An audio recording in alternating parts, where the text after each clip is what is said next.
had the 6.5 represented this week at Qualcomm IAA. I'm missing my bestie, but I brought our next newest bestie, part of the 6.5, Diana Blast, brought the connected series there. And I can't wait to put those out. She did a great job. But IAA is kind of it's an event that converges sort of mobility and technology and then automotive. And every other year they kind of flip between transportation and mobility. Yeah. So this is the mobility year. Still full of cars, vehicles, drones, two-wheelers.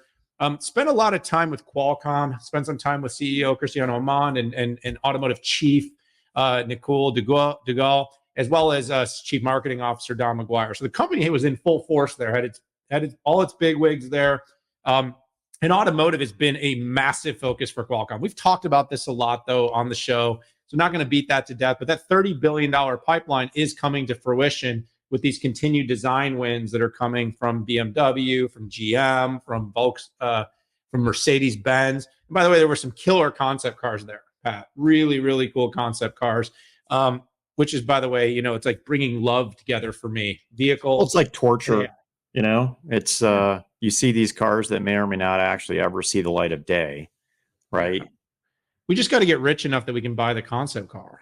Jeez, yeah, probably not. Mercedes had a killer cool car, and so did Porsche. Which, by the way, by the way, is it Porsche or Porsche? Depends on where you are.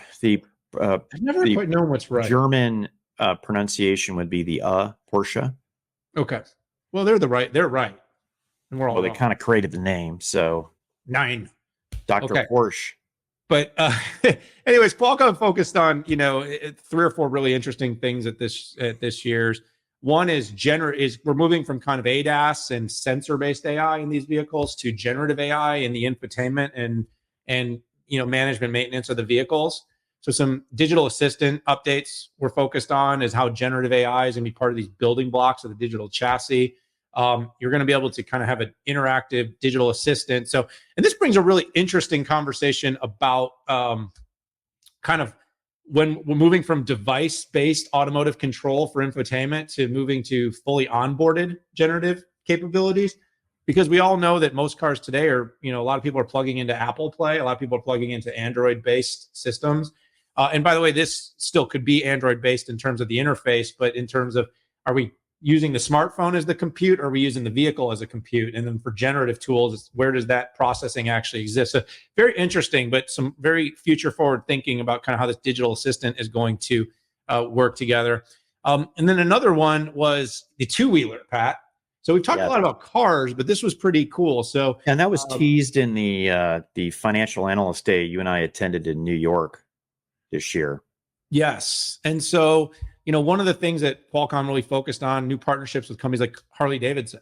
So, by the way, it's not only cars that are going to move to electrification. It's not only cars that are going to need a chassis, a digital chassis. So the ability to put building blocks of navigation and telematics and ADAS and infotainment, and then be able to provide the capabilities to do this with a smart chipset and then all on electrification, it's going to come to bikes too. So Qualcomm is able to identify a fairly large market expansion opportunity and also an opportunity to drive more design pipeline.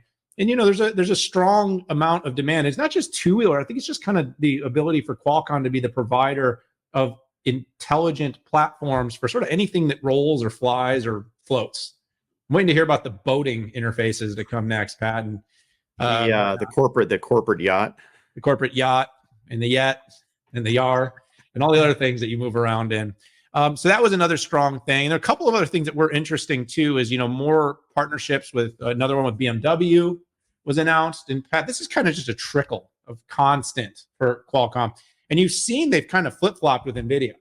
NVIDIA was the big, and NVIDIA, while it's gotten all this data center growth in business, quietly, Qualcomm's kind of come underneath them and swiped a lot of design pipeline. And remember, this doesn't happen over like 1 or 2 years. So, the thing is what happens is over 4, 5, 6 years, this gets designed in and the revenue comes. So that's why a $30 billion pipeline is only yielding $300 or $400 million in revenue on a quarterly basis, is because these designs take time to come out, but then the revenue pivots.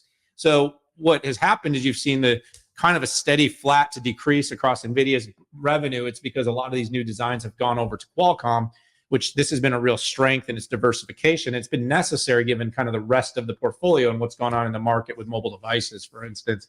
And then the last thing, Pat, that was a big one is a design partnership with a mega hyperscale cloud provider for vehicles of the future.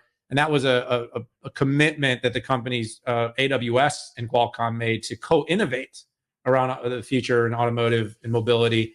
And that came out as well. So lots of announcement. I realize we're getting close to that time and you and I are going to have to run. So I'm going to hand you the mic to kind of give the last thoughts on the Qualcomm stuff. Since you weren't there, I figured I'd try to cover most of the ground here. Yeah, you pretty much covered every single announcement related to Qualcomm there.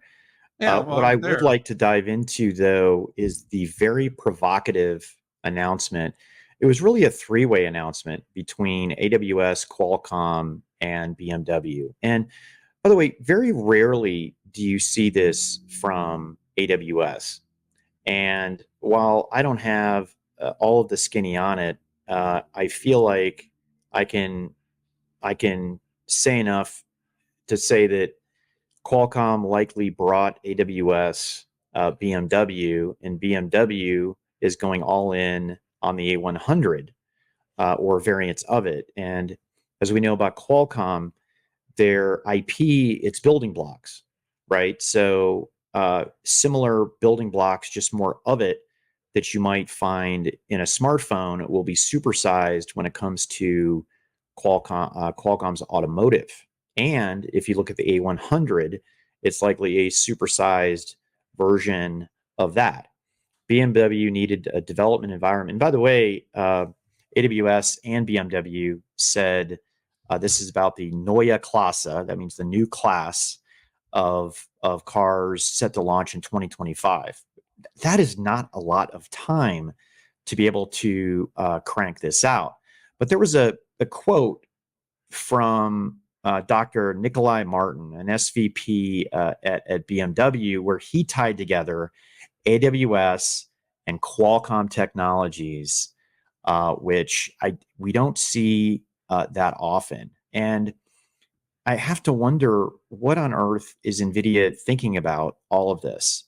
And you gave a little history. In fact, the history goes back all the way to where Intel was the preferred supplier for BMW and with Mobileye, and then that moved to NVIDIA, and it looks like BMW is all in on Qualcomm at this point, as we found to have a development environment taking those capabilities to the public cloud, where you essentially have endless capabilities, will be an interesting thing to follow. And I just have to wonder, is this truly I'll call it the credible beginning, meaning Qualcomm, there were a lot of, what's the right word? Yeti sightings on Qualcomm's AI 100, but it never really made a connection. This is the first public cloud connection we've seen for Qualcomm's data center silicon. So I'm interested to see what's going to happen in the future here.